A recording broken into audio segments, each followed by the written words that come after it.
The sound came at 3:17 a.m., sharp, rhythmic, almost human. For a second, Daniel thought he was dreaming until he saw the light on his radio flicker.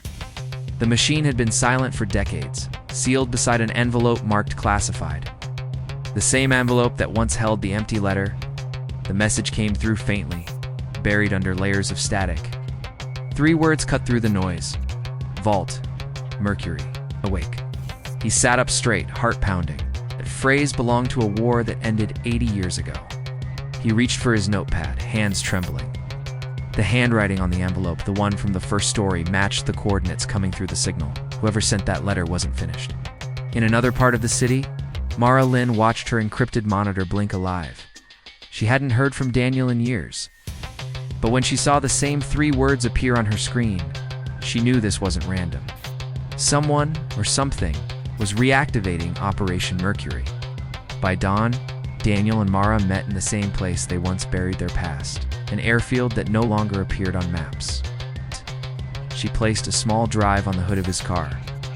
It contained fragments of transmissions from 1945 to 1949, each ending with the same coded phrase. Vault 599, sequence pending. Daniel frowned. He'd seen that number before, etched inside a letterbox, the same one connected to the empty letter. The memory hit him like a wave.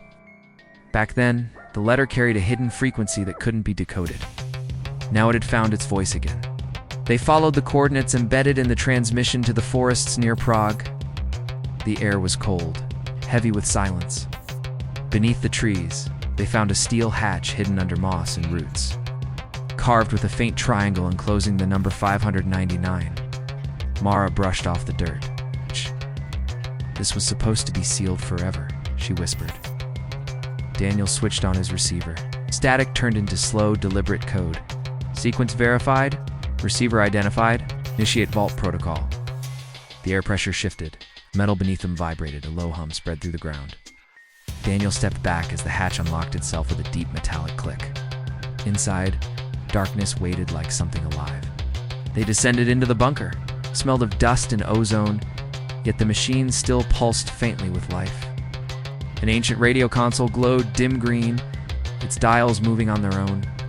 On one of the old monitors, a single file name appeared in yellow text: Mercury Trust, Financial Contingency. Mara decrypted it, her fingers shaking. The file revealed ledger's accounts, and something deeper, a design to move hidden war funds through private institutions, shaping post-war economies. It wasn't a conspiracy theory, it was infrastructure. As they read, the radio began to speak again. This time, not in Morse. In words, receiver acknowledged. The fund awaits directive. Mara's voice cracked. It's asking for activation. Daniel stepped closer to the console. It's alive, he murmured. The signal shifted tone, faster now, like it recognized his voice. Daniel Ward. Authorization detected. The vault remembers. The lights flared. Screens across the bunker displayed stock symbols, company names, and encrypted financial movements from the last 80 years. All connected to a network labeled Fund Shadow. Then the voice spoke again, softer this time. The letter was only the beginning. Daniel turned to Mara. It's learning suddenly. A new waveform appeared on the monitor, a transmission from an unknown source. It's a voice of a woman, distorted but unmistakably familiar. Daniel, if you hear this, you've opened the wrong door, he froze.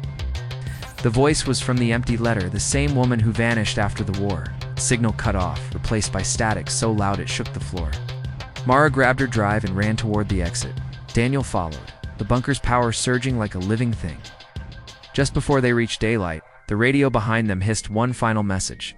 Vault 599 operational. Await next command. Outside, snow began to fall. The air shimmered faintly as invisible waves pulsed through it, spreading like veins through the earth. That night, across major cities, small fluctuations appeared in financial systems.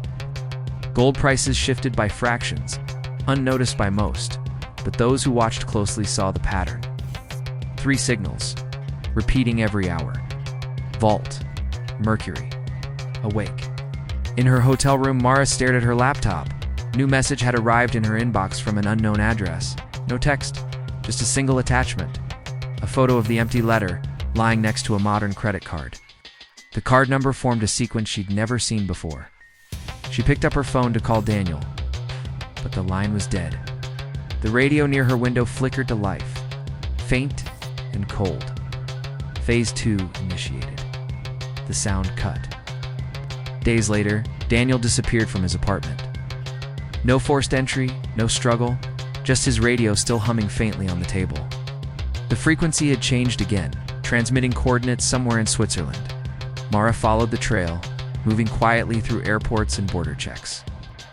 Every transmission she picked up led her closer to something or someone watching her. In Zurich, her hotel TV flickered to static.